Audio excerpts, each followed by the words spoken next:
मेरे प्यारे बच्चों, आप सभी को नव वर्ष की ढेर सारी शुभकामनाएं।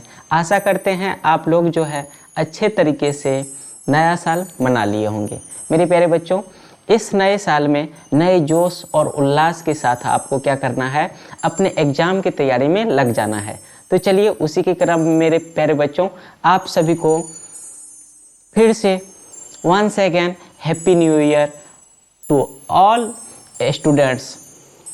ओके मेरे प्यारे बच्चों, चलिए अब क्या करते हैं, अगला अपना जो है क्लास जो चल रहा है कंटिन्यूअस संपूर्ण अर्थव्यवस्था जो है इसको हम कर रहे हैं। ठीक है मेरे प्यारे बच्चों, क्या है देखिए, इसमें अर्थशास्त्र में जो है इकोनॉमिक्स में जो है मेरे प्यारे बच्चों क्या करेंगे, जितना भी अर्थव्यवस्था से रिलेटेड क्वेश्चन है इम्पोर्टेंट, उसका डिस्कस करने का प्रयास करेंगे मेरे प्यारे बच्चों।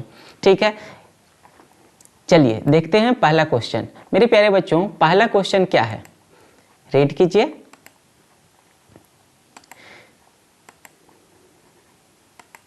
देखिए पहला क्वेश्चन मेरे प्यारे बच्चों, स्वयं सहायता समूह से क्या समझते हैं। मेरे प्यारे बच्चों क्या है, स्वयं सहायता समूह से क्या समझते हैं। तो मेरे प्यारे बच्चों, स्वयं सहायता समूह क्या होता है। स्वयं सहायता समूह ग्रामीण क्षेत्र में 15 से 20 व्यक्तियों का समूह होता है जो अपनी बचत तथा बैंक से ऋण लेकर लघु उद्योग चलाते हैं। मेरे प्यारे बच्चों, आप नहीं समझे होंगे, आपको सीधी भाषा में आम भाषा में समझाते हैं। जैसे हम लोग क्या करते हैं, लोन लेते हैं, समूह वाला लोन लेते हैं ना, तो वही जो है मेरे प्यारे बच्चों, उसमें कितना सदस्य होता है, 15 से 20 सदस्य होता है। ठीक है, उसी टाइप का है स्वयं सहायता समूह।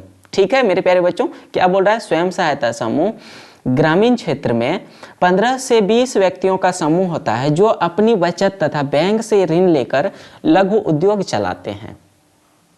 समझ में आ गया होगा मेरे प्यारे बच्चों, जिससे वे अपनी परिवार की जरूरतों को पूरा करते हैं। क्या करता है, अपने परिवार की जरूरतों को पूरा करते हैं। ठीक है मेरे प्यारे बच्चों, ये जो है स्वयं सहायता समूह को देश भर में आगे बढ़ाने में नाबार्ड की जो है मेरे प्यारे बच्चों महत्वपूर्ण भूमिका है। किनकी महत्वपूर्ण भूमिका है मेरे प्यारे बच्चों, नाबार्ड की जो है महत्वपूर्ण भूमिका है मेरे प्यारे बच्चों। डन है। स्वयं सहायता समूह क्या होता है, ग्रामीण क्षेत्र में 15 से 20 व्यक्तियों का समूह होता है। सीधी भाषा में जान लीजिए, अपना लोग जो समूह वाला से जो लोन जो उठाते हैं वही है मेरे प्यारे बच्चों। डन है first number question. Next number, चलिए नेक्स्ट क्वेश्चन क्या है। नेक्स्ट क्वेश्चन है मेरे प्यारे बच्चों, आउटसोर्सिंग से आप क्या समझते हैं। मेरे प्यारे बच्चों क्या है, आउटसोर्सिंग से आप क्या समझते हैं। ठीक है, आउटसोर्सिंग कहते हैं किसको मेरे प्यारे बच्चों, जब बहुउद्देशीय कंपनियां नियमित सेवाएं विदेशी कंपनियों से प्राप्त करती है तो इसे क्या चीज, इसे आउटसोर्सिंग कहते हैं मेरे प्यारे बच्चों। जब क्या करता है, बहुउद्देशीय कंपनियां जिसका उद्देश्य ढेर सारे होते हैं, अनेक होते हैं, वे कंपनियां यदि सेवाएं विदेशी कंपनी से प्राप्त करती है तो मेरे प्यारे बच्चों उसे क्या कहते हैं, आउटसोर्सिंग कहते हैं। ठीक है, आउटसोर्सिंग का भारतीय अर्थव्यवस्था पर अच्छा प्रभाव पड़ा है। मेरे प्यारे बच्चों, ये जो आउटसोर्सिंग जो है इसका जो हमारे अर्थव्यवस्था पर क्या चीज, बहुत ही अच्छा प्रभाव पड़ा है। मेरे प्यारे बच्चों, बहुराष्ट्रीय कंपनी यहाँ अपना अपना कॉल सेंटर बनाकर एक ही जगह से दुनिया भर में कार्य कर रही है। इससे यहाँ रोजगार की सेवाएं पैदा हुए हैं। देखिए मेरे प्यारे बच्चों, यदि रोजगार क्यों नहीं मिलता है, जब कोई वर्क नहीं होगा तो रोजगार कैसे मिलेगा। तो यहाँ पे जो है ढेर सारी कंपनियां हैं जिसके वजह से जो है क्या होता है, हमें रोजगार मिलता है मेरे प्यारे बच्चों। तो आउटसोर्सिंग समझ में आ गया, जब बहुउद्देशीय कंपनियां नियमित सेवाएं विदेशी कंपनियों से प्राप्त करती है, इसे क्या कहते हैं मेरे प्यारे बच्चों, आउटसोर्सिंग कहते हैं। ठीक है, चलिए नेक्स्ट।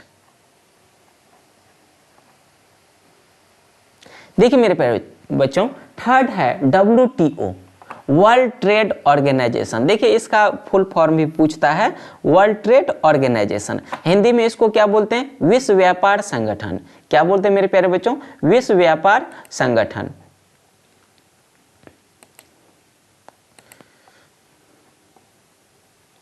चलिए, तो विश्व व्यापार संगठन क्या है मेरे प्यारे बच्चों? विश्व व्यापार संगठन क्या है?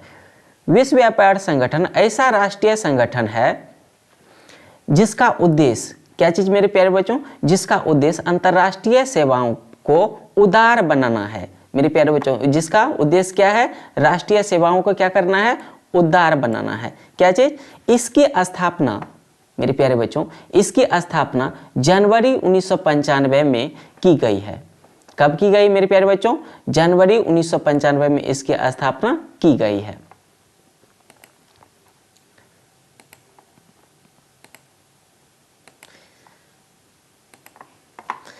देखिए ये तो समझ में आ गया। देखिए यहां से ऑब्जेक्टिव बनता है 1995 में। कब मेरे प्यारे बच्चों?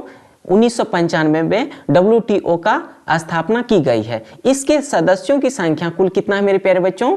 149 है। कितना है मेरे प्यारे बच्चों? 149 है। भारत इसका संस्थापक सदस्य है। मेरे प्यारे बच्चों, कौन इसका संस्थापक सदस्य है? भारत इसका संस्थापक सदस्य है। देखिए क्या बोल रहा है, थर्ड नंबर जो क्वेश्चन है मेरे प्यारे बच्चों, नेक्स्ट क्या बोल रहा है? बोल रहा है क्या? इसका मुख्यालय जेनेवा में है। WTO का मुख्यालय कहाँ मेरे प्यारे बच्चों? जेनेवा में है। यहाँ अंतरराष्ट्रीय व्यापार से संबंधित नियम बनाए जाते हैं। WTO में किससे संबंधित नियम बनाए जाते हैं मेरे प्यारे बच्चों? विश्व व्यापार संगठन से जो है, ये WTO विश्व व्यापार संगठन से क्या चीज बनाया जाता है मेरे प्यारे बच्चों? अंतरराष्ट्रीय व्यापार से संबंधित नियम बनाया जाता है। ठीक है, सभी देशों को मुक्त व्यापार की सुविधा देता है। मेरे प्यारे बच्चों, ये WTO जो है सभी देश को क्या चीज? मुक्त व्यापार की सुविधा देते हैं मेरे प्यारे बच्चों। नेक्स्ट देखिए क्वेश्चन क्या है मेरे प्यारे बच्चों, आर्थिक नियोजन से क्या समझते हैं? मेरे प्यारे बच्चों, आर्थिक नियोजन से क्या समझते हैं? तो इसका आंसर देखिए मेरे प्यारे बच्चों क्या है? आर्थिक नियोजन क्या है ये जान लीजिए। देखिए अर्थव्यवस्था का समयबद्ध कार्यक्रम के अंतर्गत सामाजिक तथा आर्थिक उद्देश्यों की प्राप्ति हेतु उपयोग को आर्थिक नियोजन कहते हैं मेरे प्यारे बच्चों। आर्थिक नियोजन किसे कहते हैं? अर्थव्यवस्था का समयबद्ध कार्यक्रम के अंतर्गत सामाजिक तथा आर्थिक उद्देश्यों की प्राप्ति हेतु उपयोग को आर्थिक नियोजन कहते हैं। डन है मेरे प्यारे बच्चों। देखिए भारत में आर्थिक नियोजन का कार्य 1950 में गठित योजना द्वारा किया जाता है। ठीक है, इसके अध्यक्ष प्रधानमंत्री होते हैं। मेरे प्यारे बच्चों, आर्थिक नियोजन का अध्यक्ष कौन होते हैं? प्रधानमंत्री होते हैं। इसके लिए पंचवर्षीय योजना बनाई जाती। कौन सी योजना बनाई जाती है? ऑब्जेक्टिव में पूछा जाता है। इसके अंतर्गत पंचवर्षीय योजना बनाई जाती है। इसका आर्थिक विकास का श्रेय, देखिए ये आपका आर्थिक नियोजन का विकास का श्रेय किसे दिया जाता है? नियोजन को दिया जाता है, जो कि ये योजना बनाते हैं उससे श्रेय दिया जाता है। मेरे प्यारे बच्चों, वास्तव में आर्थिक नियोजन अर्थव्यवस्था की रीढ़ होती है। क्या होती है मेरे प्यारे बच्चों? अर्थव्यवस्था की रीढ़ होती है। तो मेरे प्यारे बच्चों, यहाँ तक आपको समझ में आई होप आ गया होगा। ओके मेरे प्यारे बच्चों, चलिए नेक्स्ट देखते हैं। देखिए नेक्स्ट क्या है? नेक्स्ट है मेरे प्यारे बच्चों, गरीब रेखा का निर्धारण कैसे करते हैं? मेरे प्यारे बच्चों, गरीब रेखा का निर्धारण कैसे करते हैं?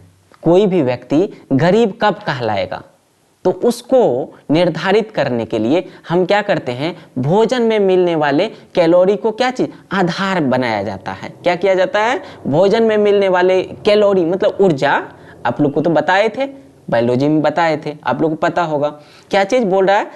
देखिए गरीबी रेखा के निर्धारण के लिए योजना आयोग द्वारा योजना में मिलने वाले क्या चीज मेरे प्यारे बच्चों? क्या बोल रहा है? गरीब रेखा के निर्धारण के लिए योजना आयोग द्वारा भोजन में मिलने वाले कैलोरी को आधार बनाया जाता है। किसको आधार बनाया जाता है मेरे प्यारे बच्चों? कैलोरी को आधार बनाया जाता है। ठीक है, ग्रामीण क्षेत्रों में जिस व्यक्ति को प्रतिदिन कितना 2400 कैलोरी से कम भोजन मिलता है उसे क्या चीज? गरीबी रेखा के नीचे अर्थात बीपीएल में माना जाता है। किस में माना जाता है मेरे प्यारे बच्चों? उसे बीपीएल में माना जाता है। किसको? जिसको प्रतिदिन 2400 से कम का कैलोरी का भोजन मिलता है उसे क्या चीज में माना जाता है? बीपीएल में। ये कौन सा क्षेत्र में? ग्रामीण क्षेत्र। अब देखिए उसी तरह शहर में जो रहता है तो उसके लिए क्या है, कितना कैलोरी चाहिए? देखिए इसी प्रकार शहरी क्षेत्र में मेरे प्यारे बच्चों, इसी प्रकार शहरी क्षेत्र में जिस व्यक्ति को प्रतिदिन 2100 कैलोरी से कम ऊर्जा का भोजन मिलता है उसे बीपीएल में माना जाता है मेरे प्यारे बच्चों। देखो शहरी क्षेत्र में कितना? शहरी क्षेत्र में मेरे प्यारे बच्चों 2100 से कम कैलोरी मिलेगा भोजन में तो उसे हम क्या चीज? बीपीएल में मानेंगे अर्थात गरीबी रेखा के में मानेंगे। ठीक है, और जो है ग्रामीण क्षेत्र में जो है, गांव क्षेत्र में जो है मेरे प्यारे बच्चों कितना 2400 कैलोरी से कम का ऊर्जा यदि मिलता है भोजन, जिसमें कि 24 कैलोरी से कम रहता है एनर्जी, तो उसको जो है मेरे प्यारे बच्चों उस व्यक्ति को किस में? बीपीएल में रखा जाता है। तो यहां तक मेरे प्यारे बच्चों डन है। Okay, I hope. तो ठीक है मेरे प्यारे बच्चों, नेक्स्ट चलते हैं। अब देखिए आगे, अब देखिए मेरे प्यारे बच्चों नेक्स्ट क्या है? नेक्स्ट है सकल घरेलू उत्पाद, राष्ट्रीय उत्पाद और शुद्ध राष्ट्रीय उत्पाद से क्या समझते हैं? मेरे प्यारे बच्चों बहुत ही प्यारा क्वेश्चन है। देखिए ये बहुत ही प्यारा क्वेश्चन है। क्या बोल रहा है? सकल घरेलू उत्पाद, राष्ट्रीय उत्पाद और शुद्ध राष्ट्रीय उत्पाद से क्या समझते हैं? पूरा के पूरा वीवीआई क्वेश्चन है मेरे प्यारे बच्चों। कैसा है? वीवीआई क्वेश्चन है, एक भी क्वेश्चन छोड़ने लायक नहीं है। टोटल को आप क्या करेंगे? नोट करेंगे मेरे प्यारे बच्चों। चलिए देखिए आंसर क्या है इसका। आंसर क्या है मेरे प्यारे बच्चों? देखिए देश में एक वर्ष में उत्पादित वस्तुओं तथा सेवाओं के कुल बाजार को सकल घरेलू उत्पाद या जीडीपी कहते हैं। आप लोग जीडीपी का नाम सुने होंगे मेरे प्यारे बच्चों, उसे ही क्या कहते हैं? सकल घरेलू उत्पाद। क्या कहते हैं मेरे प्यारे बच्चों? सकल घरेलू उत्पाद। डन है मेरे प्यारे बच्चों? ठीक है, नेक्स्ट देखिए। अब देखिए इसके बाद है देश में एक वर्ष में उत्पादित वस्तुओं तथा सेवाओं के मौद्रिक मूल्य को, मतलब रुपया कितना है, कितना का वो है वस्तु का मूल्य, ठीक ना, राष्ट्रीय उत्पाद या जीएनपी कहते हैं। क्या कहते हैं मेरे प्यारे बच्चों? राष्ट्रीय उत्पाद या जीएनपी कहते हैं। ये भी क्लियर है। चलिए इसके बाद क्या है? राष्ट्रीय उत्पाद में से खर्च को घटा लेने पर, देखिए क्या चीज? राष्ट्रीय उत्पाद में से हम क्या करते हैं? खर्च को यदि घटा देते हैं तो मेरे प्यारे बच्चों तो बच जाता है क्या? शुद्ध राष्ट्रीय उत्पाद। क्या चीज? अर्थात एनएनपी। मेरे प्यारे बच्चों वही बोल रहा है, राष्ट्रीय उत्पाद में से खर्च को घटा देने पर जो शेष बचता है उसे शुद्ध राष्ट्रीय उत्पाद या एनएनपी कहते हैं। डन है मेरे प्यारे बच्चों। आशा करते हैं आप लोगों को सभी को समझ में आ गया होगा। यदि समझ में आ गया है तो मेरे प्यारे बच्चों आप जरूर कमेंट करेंगे। ओके, चलिए नेक्स्ट देखते हैं। अब देखिए नेक्स्ट क्या है? मानव विकास सूचकांक के विभिन्न आयामों का वर्णन करें। मेरे प्यारे बच्चों इसमें क्या बोल रहा है? मानव विकास सूचकांक का विभिन्न आयामों का वर्णन करें। क्या बोल रहा है जी? विभिन्न आयामों का वर्णन करें। किसका? मानव विकास सूचकांक का। तो चलिए आंसर देखिए, संयुक्त राष्ट्र विकास कार्यक्रम द्वारा तैयार की गई मानव विकास रिपोर्ट के आधार पर मानव विकास सूचकांक प्रस्तुत किया जाता है। किसके आधार पर मेरे प्यारे बच्चों? मानव विकास रिपोर्ट के आधार पर मानव विकास सूचकांक प्रस्तुत किया जाता है। ठीक है मेरे प्यारे बच्चों, ये सूचकांक इन आयामों पर आधारित है। मेरे प्यारे बच्चों आप देखिए किन किन आयामों पर आधारित है। चलिए पहला है जीवन प्रत्याशा। मेरे प्यारे बच्चों ये एक ही वर्ड है, आप लिख लेंगे। क्या चीज है? जीवन प्रत्याशा, एक ही वर्ड है, जीवन प्रत्याशा।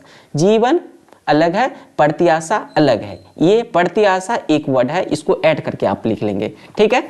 इसके द्वारा देखिए जीवन प्रत्याशा क्या होता है, इसके द्वारा स्वास्थ्य स्तर का आकलन किया जाता है मेरे प्यारे बच्चों। जीवन प्रत्याशा द्वारा क्या किया जाता है, स्वास्थ्य स्तर का आकलन किया जाता है। फिर देखिए दूसरा पॉइंट क्या है, साक्षरता दर।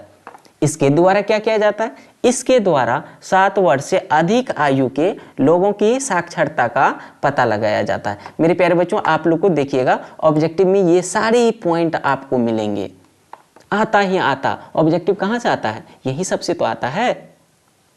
चलिए नेक्स्ट पॉइंट देख लीजिए, थर्ड नंबर क्या है, प्रति व्यक्ति सकल देशीय उत्पाद। मेरे प्यारे बच्चों प्रति व्यक्ति सकल देशीय उत्पाद क्या है, इसके बारे में समझिए। इसके द्वारा सभी देशों की आय की तुलना डॉलर में की जाती है। किसके द्वारा, प्रति व्यक्ति सकल देशीय उत्पाद के द्वारा। मेरे प्यारे बच्चों डन है ये भी पॉइंट। नेक्स्ट पॉइंट है क्या चीज, शिशु मृत्यु दर। मेरे प्यारे बच्चों शिशु मृत्यु दर। चलिए मेरे प्यारे बच्चों देखिए, किसी वर्ष या एक वर्ष में एक वर्ष से कम आयु के 100, मेरे प्यारे बच्चों ये एक वर्ड है, इसको आप सही कर लेंगे। क्या चीज, एक वर्ड है, इसको क्या करेंगे आप सही कर लेंगे मेरे प्यारे बच्चों। चलिए हम ही कर देते हैं। देखिए ये क्या है आपका, ये एक ही वर्ड है, ठीक है। ये जो है, एक सेकेंड,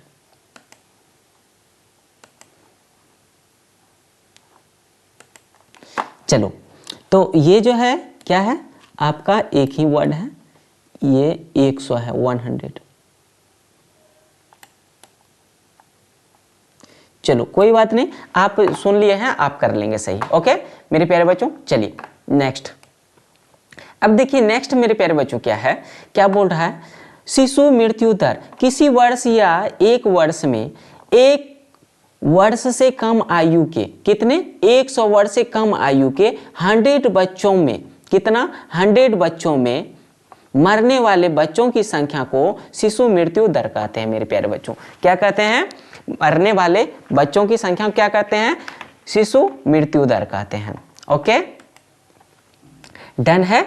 चलिए तो यहां तक तो आप लोग को समझ में आ गया होगा। नेक्स्ट देखते हैं क्या है, यहां तक में किसी को प्रॉब्लम है तो पूछ सकते हैं। नेक्स्ट देखिए, नेक्स्ट है आपका भारतीय रिजर्व बैंक के कार्यों को लिखें। मेरे प्यारे बच्चों क्या है, मोस्ट इंपोर्टेंट है ये सब, जो आपका सारे के सारे क्वेश्चन ऐसा है रॉकेट की तरह आएगा मेरे प्यारे बच्चों, रॉकेट की तरह। तो इस सबको क्या करना है, आपको नोट कर लेना, बढ़िया तरीके से बना लेना है, ठीक है। इस क्या बोल रहा है, भारतीय रिजर्व बैंक के कार्यों को लिखें। मेरे प्यारे बच्चों भारतीय रिजर्व बैंक के कार्य निम्नलिखित है, जो कि 1 number, 2 number, 3 number, 4 number, 5 number और 6 नंबर है। मतलब 6 ठो कार्य यहाँ पे हम लिख दिए हैं मेरे प्यारे बच्चों। तो देखिए भारतीय रिजर्व बैंक के कार्य इस प्रकार है। पहला है कागजी नोटों का निर्गमन करता है। मेरे प्यारे बच्चों ये क्या करता है, कागजी नोट जो है इसका क्या करता है, निर्गमन करता है, निर्माण करता है, हम सभी को देता है चलाने के लिए। पहला हो गया, कंप्लीट है, डन है। दूसरा देखिए क्या बोलता है, सरकार को आर्थिक मामलों में सलाह देता है। मेरे प्यारे बच्चों क्या करता है, यह सरकार को भी सलाह देता है। कौन, आरबीआई, भारतीय रिजर्व बैंक क्या करता है, सरकार को भी सलाह देता है मेरे प्यारे बच्चों। ओके चलिए सेकंड नंबर भी समझ में आ गया। अब देखिए थर्ड नंबर में क्या है, व्यावसायिक बैंकों पर नियंत्रण रखता है। मेरे प्यारे बच्चों ये क्या करता है, व्यावसायिक बैंक जो है, बिजनेस वाला जो है बैंक जो भी है, अभी ढेर सारा है मेरे प्यारे बच्चों, यूनिवर्सल वगैरह सब बैंक जो है, ये सब पर क्या करता है मेरे प्यारे बच्चों, ये उस पर नियंत्रण रखता है आरबीआई। देखिए साख, साख किसको कहते हैं मेरे प्यारे बच्चों, क्रेडिट को कहते हैं। किसको कहते हैं, क्रेडिट को कहते हैं। क्रेडिट अर्थात लोन मेरे प्यारे बच्चों, क्या चीज, लोन मेरे प्यारे बच्चों। समझ में आ गया, क्रेडिट किसको कहते हैं, लोन जो हम लेते हैं उसी को बोलते हैं क्रेडिट। क्रेडिट नहीं बोलते हैं, क्रेडिट गिर गया, ठीक ना। तो क्या चीज, साख या क्रेडिट का नियंत्रण करता है। क्या करता है, ये क्रेडिट का नियंत्रण करता है। किसका कितना अच्छा क्रेडिट है उसका क्या करता है, नियंत्रण करता है। अब देखिए फिफ्थ नंबर है आपका पॉइंट, विदेशी विनिमय पर नियंत्रण रखता है। मतलब विदेशी खर्च जो है उस पर भी नियंत्रण रखता है। कौन? आरबीआई। विदेशी मुद्रा कोष का संरक्षण करता है। देखिए विदेशी मुद्रा कोष जो है उस पर भी क्या करता है? उसका संरक्षण करता, बचाव करता है मेरे प्यारे बच्चों। यानी कि 6 नंबर भी आपका डिस्कशन हो चुका है। ठीक है मेरे प्यारे बच्चों। चलिए नेक्स्ट देखिए क्या है, कौन सा नंबर? देखिए नेक्स्ट है आपका 9 नंबर क्वेश्चन है, देख लो। 9 नंबर है वस्तु विनिमय प्रणाली की कठिनाइयों का वर्णन करें। मेरे प्यारे बच्चों वस्तु विनिमय प्रणाली क्या होता है? जब मुद्रा का निर्माण नहीं हुआ था ना, तो हम लोग के परदादा वगैरह सब क्या करते थे, जब पैसा सबका, मुद्रा सबका निर्माण नहीं हुआ था, एक वस्तु दे करके अपना जरूरत की पूर्ति करते थे मेरे प्यारे बच्चों। उसी को ही क्या बोलते हैं? वस्तु विनिमय प्रणाली कहते हैं। क्या बोलते हैं? वस्तु विनिमय प्रणाली कहते हैं। देखिए क्या बोल रहा है, एक वस्तु देकर दूसरी वस्तु प्राप्त करना वस्तु विनिमय प्रणाली कहलाती है। मुद्रा के निर्माण से पहले ये प्रणाली कार्य कर रही थी। ठीक है मेरे प्यारे बच्चों, इस प्रणाली में कई कठिनाइयां आती थी जो इस प्रकार है मेरे प्यारे बच्चों। पहला है कठिनाई, क्या चीज? देख लीजिए, एक दूसरे की आवश्यकताएं अलग अलग होती थी। मान के चलो हमें क्या चीज? दूध खाना है, दूध चाहिए हमें, और किसी को क्या चीज है? किसी को जो है मेरे प्यारे बच्चों, जैसे मान के चलिए दाल की है जरूरत, तो यदि एक दूसरे का क्या होता था, वो एक दूसरे को दे देता था। मतलब क्या चीज बोलता है, अलग अलग आदमी का जो है जरूरत क्या होता था? अलग अलग होता था, जिसे हम कंपैरिजन ही नहीं कर पाते थे, हम कितना दे वस्तु उसके बदले। तो ये कठिनाई हो गया। क्या बोल रहा है? एक दूसरे की आवश्यकताएं अलग अलग होती थी। दूसरा है मेरे प्यारे बच्चों, दूसरा क्या बोल रहा है?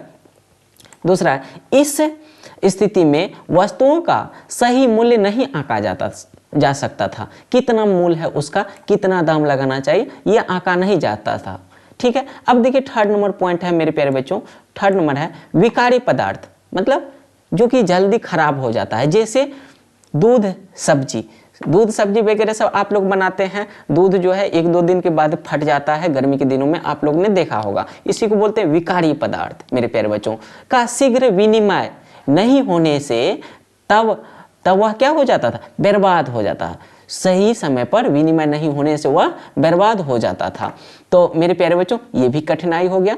3 कठिनाई तो आपको समझ में आ गया। अब देखिए इसके बाद क्या है, 4th नंबर बोल रहा है कि भविष्य के लिए जमा करने में कठिनाई होती थी। आप जो है मेरे प्यारे बच्चों भविष्य के लिए आप जो है जमा करके रख ही नहीं सकते थे मेरे प्यारे बच्चों। ये धन वगैरह सब अभी जैसे पैसा वगैरह सबको जमा करके रख लेते हैं, कभी जरूरी पड़ता है, किसी का स्वास्थ्य गड़बड़ा गया है तो आप क्या करते हैं? उसका यूटिलाइज कर लेते हैं। लेकिन क्या चीज़ तभी नहीं कर पाता था, जमा ही नहीं कर पाता था, खराब हो जाता था, जैसे दूध दही वगैरह सब होता था। तो चलिए ये भी समझ में आ गया। अब देखिए 5th पॉइंट है आपका मेरे प्यारे बच्चों, संपत्ति को बेचने में कठिनाई होती थी मेरे प्यारे बच्चों। क्या होता था? जो भी संपत्ति है उसको बेचने में क्या होता था? कठिनाई होता था। ठीक है, इसके बाद नेक्स्ट देखिए आपका 6th नंबर क्या है, जीवन यापन की आवश्यकताएं क्या था? सीमित था। कैसा था मेरे प्यारे बच्चों? सीमित थी, सीमित। ओके मेरे प्यारे बच्चों, आपका ये भी समझ में आ गया। ठीक है, तो अब क्या करेंगे मेरे प्यारे बच्चों, नेक्स्ट जो है उसको डिस्कशन करते हैं। चलिए नेक्स्ट है आपका 11 नंबर, बिहार पर वैश्वीकरण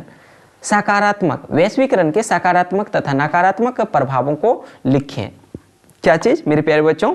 वैश्वीकरण का जो है सकारात्मक तथा नकारात्मक, मतलब क्या अच्छाई था क्या बुराई था उसके बारे में है। देखिए बिहार पर वैश्वीकरण के सकारात्मक प्रभाव इस प्रकार है मेरे प्यारे बच्चों। सकारात्मक प्रभाव यहाँ पे लिखा हुआ है, इसके बाद नेक्स्ट स्लाइड में जो है मेरे प्यारे बच्चों वहाँ पे नकारात्मक प्रभाव है। तो पहले सकारात्मक प्रभाव देख लेते हैं। देखिए कृषि उत्पादन में वृद्धि हुई है मेरे प्यारे बच्चों। ये देखिए वैश्वीकरण से जो है, वैश्वीकरण का जो है सकारात्मक प्रभाव क्या पहला क्या हुआ मेरे प्यारे बच्चों? वैश्वीकरण का देखिए सकारात्मक प्रभाव क्या है? कृषि उत्पादन में वृद्धि हुई है। दूसरा मेरे प्यारे बच्चों 2 नंबर देखिए क्या है, निर्यातों में वृद्धि हुई है। मतलब क्या चीज? निर्यात मतलब बेचने में भी क्या चीज हुआ है? वृद्धि हुआ है। आयात मतलब खरीदना, निर्यात मतलब बेचना, आप लोगों को सभी को पता होगा। ठीक है। अब देखिए फिफ्थ नंबर क्या है, देखिए ये तो 2 नंबर समझ में आ गया, निर्वात में वृद्धि हुई है, ठीक है। इसके बाद थर्ड नंबर क्या है मेरे प्यारे बच्चों, घरेलू उत्पाद में वृद्धि हुई है। मतलब क्या चाहिए, हम लोग जो है घर में जो है, गांव में जो कोई भी चीज उत्पादित करते हैं उसमें भी क्या हुआ है, वृद्धि हुई है, ठीक है, डन है। अब देखिए नेक्स्ट फोर्थ नंबर क्या है, फोर्थ नंबर है मेरे प्यारे बच्चों प्रति व्यक्ति आय। मेरे प्यारे बच्चों क्या चीज, प्रति व्यक्ति आय में वृद्धि हुई है। ये सारे के सारे क्या है आपका मेरे प्यारे बच्चों सकारात्मक प्रभाव है। अब देखिए फिफ्थ नंबर में क्या है, विश्व स्तरीय उपभोक्ता वस्तुओं की उपलब्धता हुई है। क्या चीज, वस्तुओं की क्या हुई है, देखिए विश्व स्तरीय उपभोक्ता वस्तुओं की उपलब्धता हुई है मेरे प्यारे बच्चों, हर एक जगह उपलब्ध है, ठीक है मेरे प्यारे बच्चों।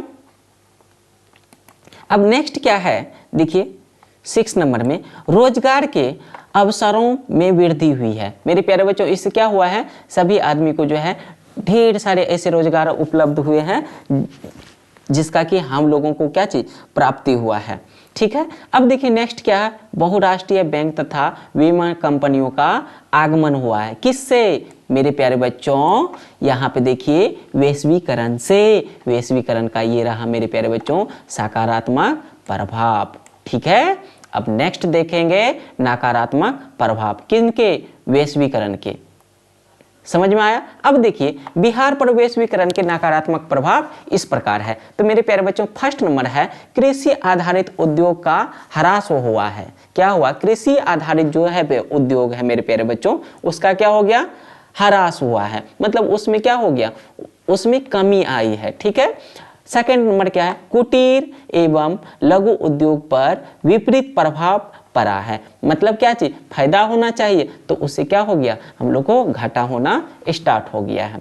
अब देखिए थर्ड नंबर क्या है, लोगों के खर्च में वृद्धि हुई है मेरे प्यारे बच्चों। वैश्वीकरण के नकारात्मक जो है क्या चीज, लोगों के खर्च में वृद्धि हुई है, मतलब क्या चीज, आमदनी क्या हो गया, घट गया है और खर्च जो है मेरे प्यारे बच्चों बढ़ गया है, ठीक है। इसके बाद देखिए फोर्थ नंबर में क्या, विलासिता में वृद्धि हुई है। क्या चीज हुआ मेरे प्यारे बच्चों, विलासिता में भी वृद्धि हुई है। पहला क्या हो गया, नकारात्मक प्रभाव, कृषि आधारित उद्योग का ह्रास हुआ है। दूसरा है कुटीर एवं लघु उद्योग पर विपरीत प्रभाव पड़ा है, डन है।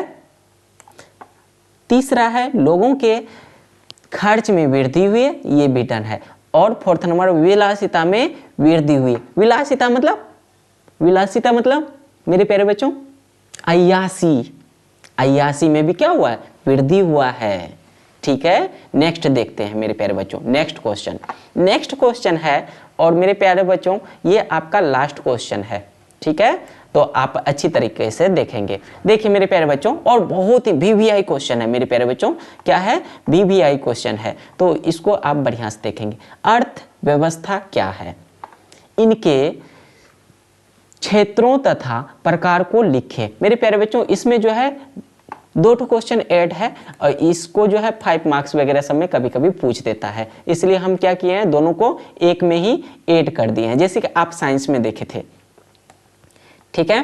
तो आप इसको क्या करेंगे, याद करेंगे। पहला देखिए क्या है आंसर, देखो अर्थव्यवस्था क्या है, पहले इसको जान लीजिए। समाज की सभी आर्थिक क्रियाओं के योग को अर्थव्यवस्था कहते हैं। अर्थव्यवस्था को 3 क्षेत्रों में बांटा गया है। कितने क्षेत्रों में मेरे प्यारे बच्चों, 3 क्षेत्रों में, जो इस प्रकार हैं।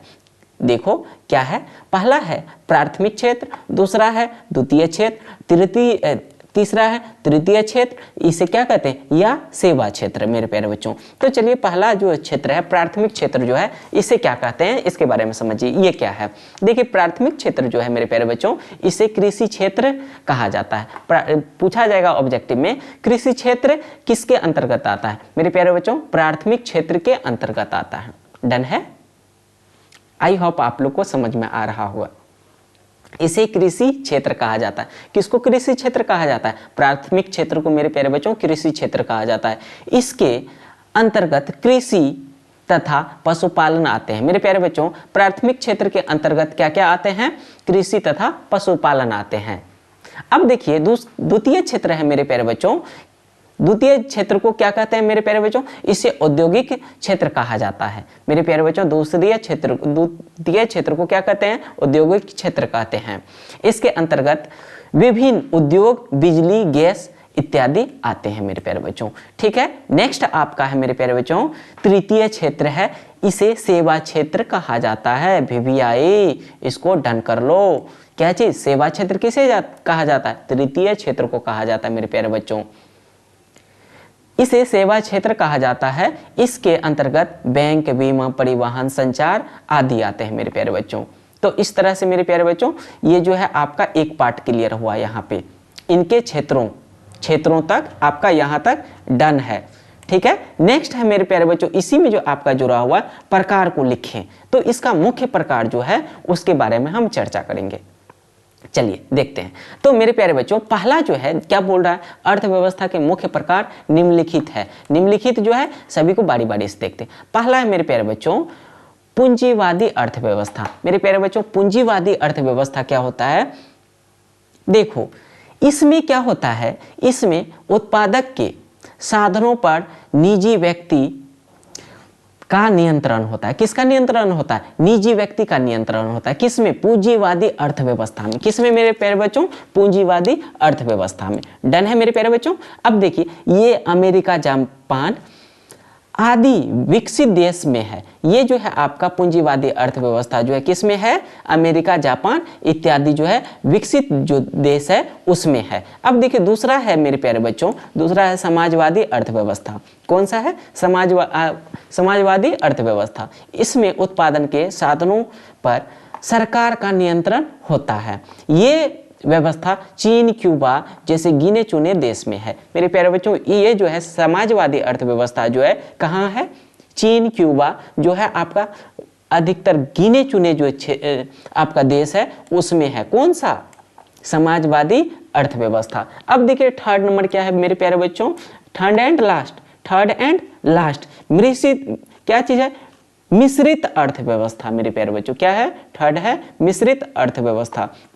इसमें उत्पादक के साधनों पर सरकार तथा निजी व्यक्ति दोनों का संयुक्त नियंत्रण रहता है। किसका रहता है? सरकार का भी रहता है और निजी व्यक्ति का भी संयुक्त नियंत्रण रहता है। ये जो मेरे प्यारे बच्चों मिश्रित अर्थव्यवस्था जो है हमारे प्रिय देश जो है मेरे भारत इसमें है। कैसा अर्थव्यवस्था? मिश्रित अर्थव्यवस्था। मेरे प्यारे बच्चों इस तरह से आपका जो है VVI क्वेश्चन का संपूर्ण समाधान हो चुका है। तो मेरे प्यारे बच्चों आई होप आप लोगों को समझ में आया होगा। अब इसके बाद हम क्या करेंगे? इसका जो है इकोनॉमिक्स का जो है चैप्टर वाइज ऑब्जेक्टिव करा देंगे और उधर हम साथ ही साथ क्या करेंगे? हिस्ट्री को स्टार्ट करने वाले इतिहास को हम करना स्टार्ट करेंगे। ठीक है मेरे प्यारे बच्चों, तब तक के लिए बाय बाय। आई होप आप लोग को अच्छा लगा होगा वीडियो। यदि अच्छा लगा है तो कमेंट कीजिए और शेयर भी कीजिए प्लीज। आप लोग से रिक्वेस्ट है, बहुत मेहनत लगता है तब जाकर के आप लोग के समझ सकते हैं। आज आप लोग के लिए ही हम घर से यहाँ आए हैं पूर्णिया। दो दिन जो है मेरे प्यारे बच्चों, पिछले एक दिन जो है आपको वीडियो नहीं मिल पाया, उसके लिए मेरे प्यारे बच्चों खेद है। चलिए आपको जो है गुड नाइट मेरे प्यारे बच्चों, और ये जो है आपको जल्द ही आपको ये वीडियो मिल जाएगा। ठीक है मेरे प्यारे बच्चों, तब तक के लिए बाय बाय, थैंक यू, जय हिंद मेरे प्यारे बच्चों। आज का सफर यहीं तक रखते हैं, फिर मिलेंगे नेक्स्ट दूसरे वीडियो में। बाय।